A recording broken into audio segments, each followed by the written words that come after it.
Hey everybody, welcome back. It has been a consequential week and leading into the weekend as we've seen protests and riots happen all over the country as a result of resistance to the ICE raids that have been happening in Minnesota and in California, as well as throughout the rest of the country. People just had enough of the tactics that they've been seeing used against individuals that don't seem to be criminals. They just seem to be normal people working at restaurants, people looking for work outside of Home Depots, and the attitude with which the ICE agents are coming into these things fully kitted up like they're in Afghanistan, like they're in Iraq. When they leave an area, they just throw tear gas everywhere, and the collateral damage, of course, is just people who are walking by getting hit with tear gas. These are terror tactics. These are fear tactics that are being implemented on the US people to instigate a response. That is what this is. And in a response to the reaction, the threat coming from this administration is to deploy California's National Guard into California itself. In this article from the Associated Press, we see President Donald Trump is deploying 2,000 California National Guard troops to Los Angeles over the objections of Governor Gavin Newsome after a second day of clashes between hundreds of protesters and federal immigration authorities in riot gear. Like I said, this isn't riot gear that they're using. I mean, these people look like they're special forces going in to take out Osama bin Laden. That's what it looks like. They don't look like police officers. They don't look like riot cops. That's not what they look like, and they're not meant to. When they're rolling up in armored personnel carriers, everybody on the outside, dressed in their fatigues, in their body armor, with weapons at the low ready, firing off tear gas, this is all symbolic more than anything else. The targets that they're taking out, like I said, are just people who are working at restaurants. They're just people who are looking for work. These aren't hardened gang members. They're just not. Confrontations broke out on Saturday near a Home Depot in a heavily Latino city of Paramount, south of Los Angeles, where federal agents were staging at the Department of Homeland Security office nearby. Agents unleashed tear gas, flashbang, explosives, and pepper balls, and protesters hurled rocks and cement at Border Patrol vehicles. Smoke wafted from small piles of burning refuse in the streets. Tensions were high after a series of sweeps by immigration authorities the previous day, including in LA's Fashion District and at a Home Depot. As the week-long tally of immigrant arrests in the city climbed past 100, a prominent union leader was arrested while protesting and accused of impeding law enforcement. Like I said, this is LA, this is California. This is a place that is 10% of the population is undocumented immigrants. This is a place that has been a sanctuary city for the longest time. This is a place that welcomes immigrants. They don't want ICE coming in. This is, like I said, this is something that is against the will of the people from this area. It's done without permission from the mayor, and it's done without permission from the governor. These things are done against the people's wishes. So of course there's going to be tension. Of course there's going to be friction. Of course people are going to be meeting these agents with hostility because these agents aren't welcome where they are coming in. The White House announced that Trump would deploy the Guard to address the lawlessness that has been allowed to fester. It wasn't clear when the troops would arrive. Governor Newsome said on a post on the social platform X that it was purposefully inflammatory and will only escalate tensions. He later said the federal government wants a spectacle and urged people not to give them one by becoming violent. In a signal of the administration's aggressive approach, Defense Secretary Pete Hegseth threatened to deploy the U.S. military. If violence continues, active duty Marines at Camp Pendleton will also be mobilized. They are on high alert, Hegseth said on X. Trump's order came after clashes in Paramount and neighboring Compton, where a car was set on fire. Protests continued into the evening in Paramount, with several hundred demonstrators gathered near a donut shop and authorities holding up barbed wire to keep the crowd back. Threatening to send in the U.S. Marines. As a Marine myself, I find this to be an atrocious threat because this is America's elite fighting force. This is our crash troops. We're the ones who go in and knock out the enemy. That is what the Marines are supposed to be.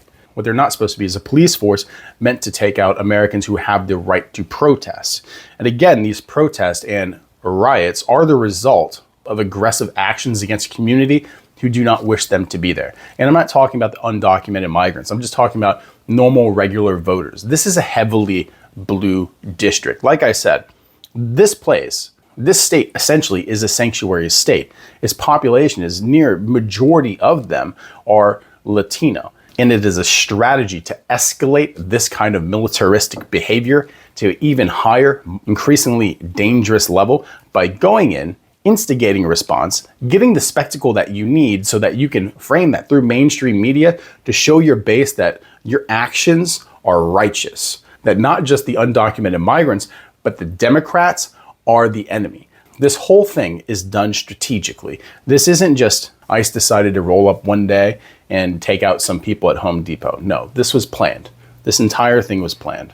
Crowds also gathered again outside federal buildings in downtown Los Angeles, including a detention center where local police declared an unlawful assembly and began to arrest people. In some of these places, you can see ICE agents just come out and lob some tear gas into the crowd and just walk off. This just normal tactics at this point. And it just feels like a gross violation of our right to protest and say that we don't like something. And actually stand up for people who we feel are being harmed, because essentially they are. Like I said, the whole presupposition of this military action, and let's call it what it is, it's a military action, is that these are hardened criminals. These are gang members. Even though there's no proof that they are such, it's just wheeled out there in their base, the support for these kind of actions. You're gonna be like, well, that's all the justification they need. There's no critical thinking that goes into it. It doesn't go past what they are told. Right? They eat up all the shit that's being given to them. Earlier in Paramount, immigration officers faced off with demonstrators at an entrance of a business park across the back of a Home Depot. They set off fireworks, pulled shopping carts into the street, broke up cinder blocks, and pelted a procession of Border Patrol vans as they departed and careened down the boulevard. U.S. Attorney Bill Escalating said federal agents made more arrests of people with deportation orders on Saturday, but none at the Home Depot.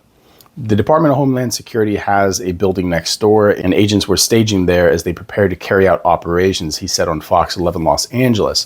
He didn't say how many people were arrested Saturday or where.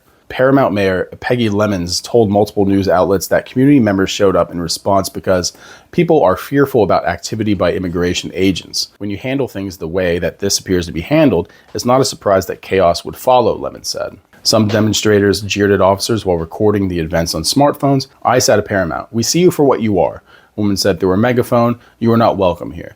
More than a dozen people were arrested and accused of impeding immigration agents. SLE posted on X, including the names and mugshots of some of those arrested. He didn't say where they were protesting. Trump federalized part of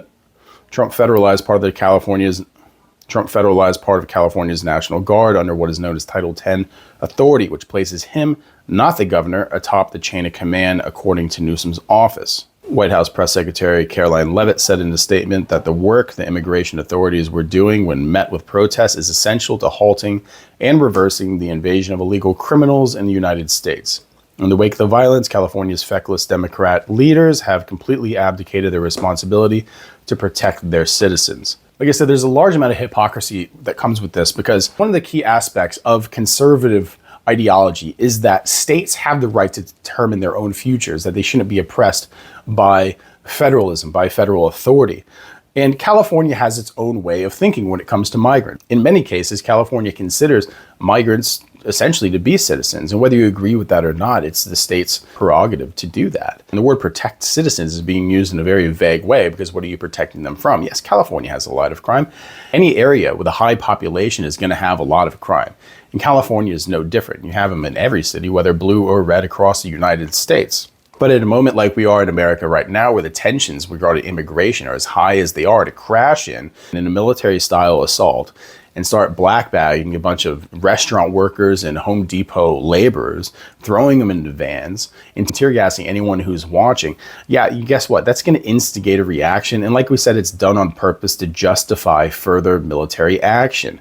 Going ahead and skipping the authority and taking control of California's National Guard.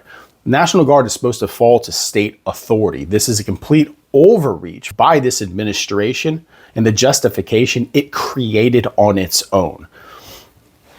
This is an attack on the American people. There's no other way to put this.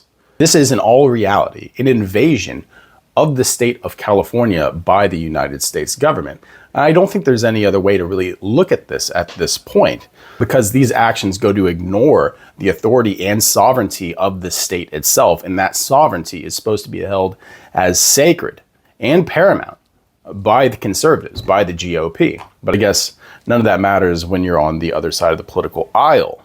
The president's move came shortly after he issued a threat on his social media network saying that if Newsom and Los Angeles Mayor Karen Bass did not do their jobs, then the federal government will step in and solve the problem.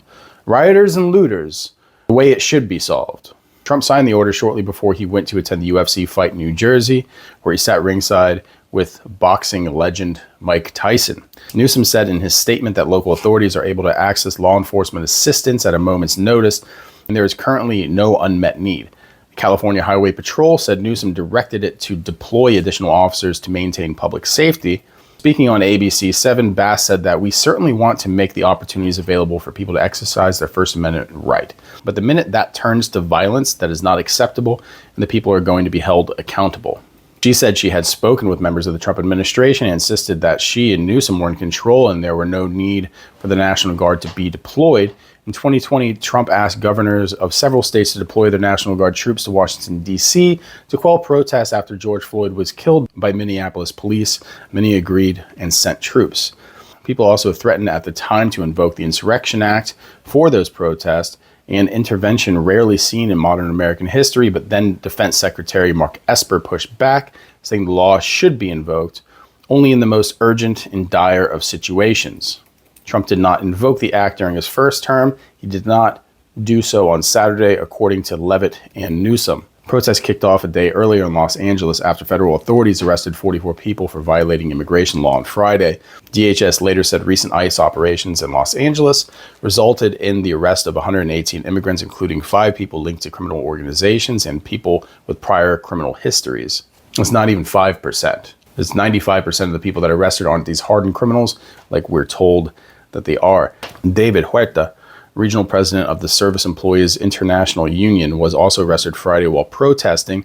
The Justice Department confirmed that he was being held Saturday at the Metropolitan Detention Center in Los Angeles ahead of a scheduled Monday court appearance.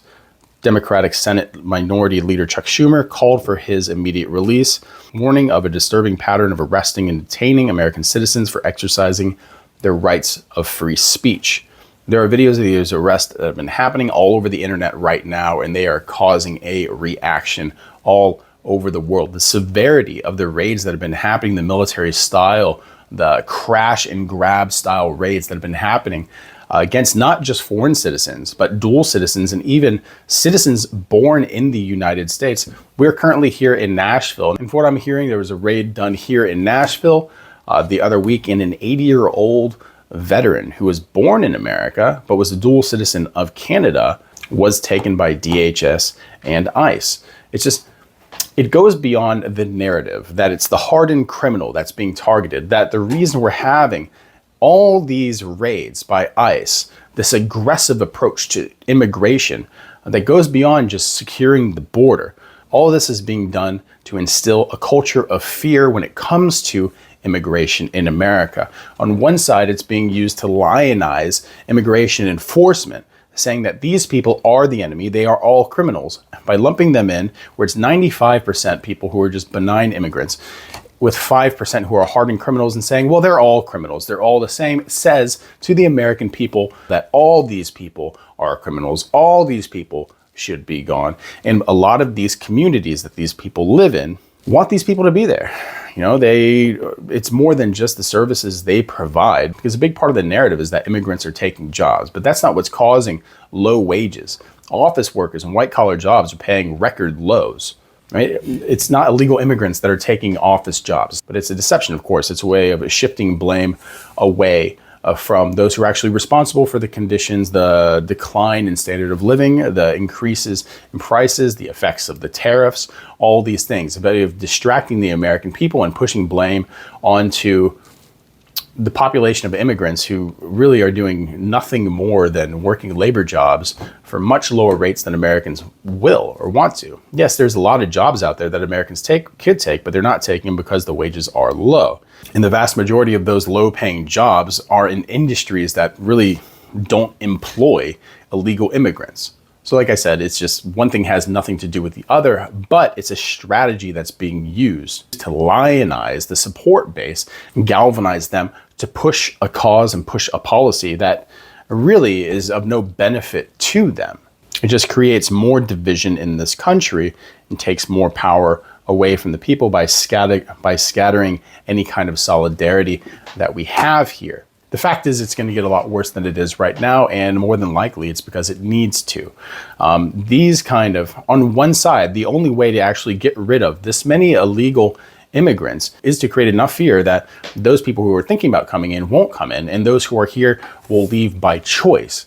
This is the only way. If I'm playing devil's advocate, that's really the only way they can do this, because you can make laws all you want saying, hey, you got to go. But these same populations know that in 4 years from now, when your insanity makes sure that you guys aren't voted back in the office, all they have to do is wait it out and they're going to be fine. So the GOP and this administration right now are using this as their opportunity to push as hard as they can to get these people out. So they're doing every dirty tactic they possibly can to create so much fear that it makes America an unfriendly place for people who don't look very American. And like we said, it's also going beyond your nationality and your citizen, as we're seeing American citizens getting deported from the United States as well. You're going to see more protests. And like I said, they're going to get violent because that's just the way that it is. You can't expect protests to remain peaceful while at the same time the people that they're opposing are using aggressive military tactics to push their cause. An escalation in force will be met with an escalation in force, especially when the people have no desire for you to actually carry out your policy. Trying to execute these policies and trying to enforce them in democratic strongholds and immigration strongholds, places that used to be sanctuary cities, is asking for violence. It's asking for riots. It's purposely provocative, and it's obviously purposely provocative. But we'll see how this continues to develop. Like I said, there's a lot out there on the media right now, as far as ICE really getting out of hand, as far as protesters getting out of hand. And it's interesting to see what direction we're going to be moving and how the American people as a whole react to this. So anyway, I want to thank everybody for stopping by. If you're still here at this point, like and subscribe. Think about becoming a member. We appreciate the support as always. And from down here in sunny Nashville, hope you have a good one.